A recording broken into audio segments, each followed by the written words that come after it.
Programme آج کی شخصیت کے ساتھ نظر آپ دیکھ رہے ہیں کہ ہمارا سفر مسلسل 4 سال کمپلیٹ کر کے 5ویں سال میں ہم اسٹارٹ ہو چکے ہیں. آپ دیکھ رہے ہیں کہ 2025 میں ہم تھر پارک کر عمر پور بدین اور حیدرآباد کی جو بھی ٹاؤن کمیٹی جو بھی نوٹیبل شخصیات ہیں ہم باری باری MNA MPA سے لے کر آپ سے گفتگو کراتے ہیں. اور ناظرین آپ دیکھ رہے ہیں کہ کچھ دنوں سے ہم سکرن میں موجود ہیں. سکرن ٹاؤن کی جو بھی مسلم کمیونٹی MNA MPA سے لے کر جو بھی شخصیات ہیں ہم کوشش کرتے ہیں کہ وہ آپ کے سامنے لے کر آئیں. تو ناظرین آج جس نوٹیبل شخصیت سے ہم آپ کو ملانے جا رہے ہیں وہ جس کی خدمات سیاسی حوالے سے سماجی حوالے سے بڑی پیاری خدمات ہے. تو آج کی نوٹیبل شخصیت غلام الغیر صاحب آج ہمارے پروگرام میں مہمان ہیں. چلیں گے اس پرسنل طرف کرائیں گفتگو آپ سے. سر السلام علیکم. وعلیکم السلام. سر آپ کی بڑی مہربانی, آپ نے اپنا قیمتی ٹائم ہمیں دیا.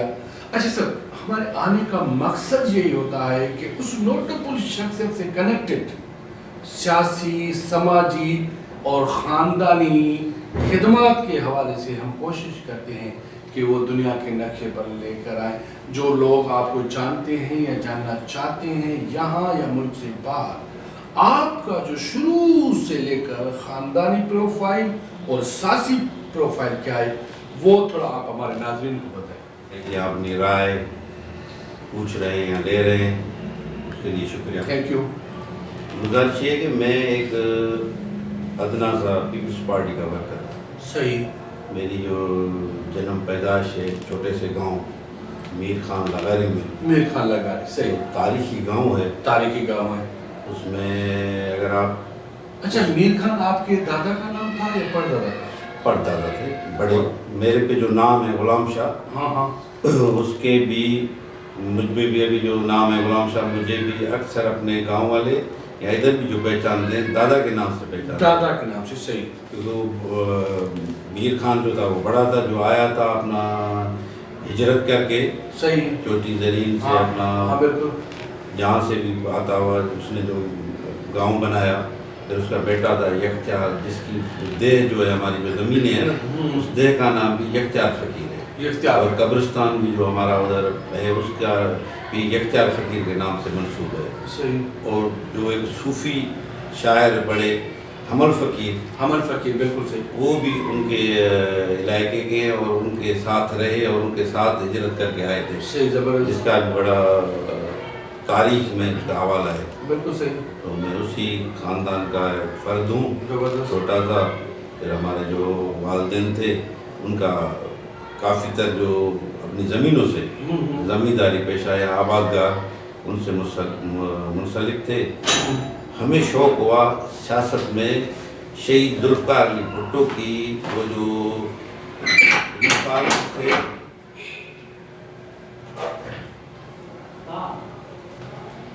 جی جی, جو ریفارمز تھے ان کو جو ہم نے سنا, جو اصلاحات تھے, ہم تھے تو چھوٹے مگر وہ جو ذہن پہ باتیں آئیں کہ ہم نے یہ دیکھا کہ یہ جو بدلاؤ ہے, یہ جو انقلاب ہے, یہ جو تبدیلی ہے, یہ بھٹو صاحب لا رہے ہیں. تو اس نے ایسے ایسے باتیں کی کہ بھائی یہ بڑے بڑے جتنے زمیندار ہیں ان کی زمینیں جو ہیں وہ تھوڑی تقسیم ہونی چاہیے, سب لوگوں میں آنی چاہیے. یہ جو فیکٹریاں یہ جو کارخانے تھے یہ لوگوں کے ہیں, وہ لوگ مالدار ہیں. ہمارا جو ملک ہے اس کی تحویل میں آنے چاہیے. جو ہاری تھے ان پہ کافی چیزیں ہوتی تھی زمینداروں کی طرف سے, اس میں وہ جو اصلاحات آئے وہ سن کے ہم نے دیکھا کہ وہ بھٹو صاحب ہیں جو کچھ کرنا چاہتے, تو ہمیں وہ شوق ہوا پیپلز پارٹی پہ, اس پروگرام پہ, منشور پہ ہم چلے. زبردست. تو یہ چلتے آ رہے تھے. اچھا, شروعاتی سیاسی قدم آپ کے خاندان میں آپ کے دادا نے اٹھایا تھا, پردادا نے؟ نہیں, وہ ہمارے جتنے بھی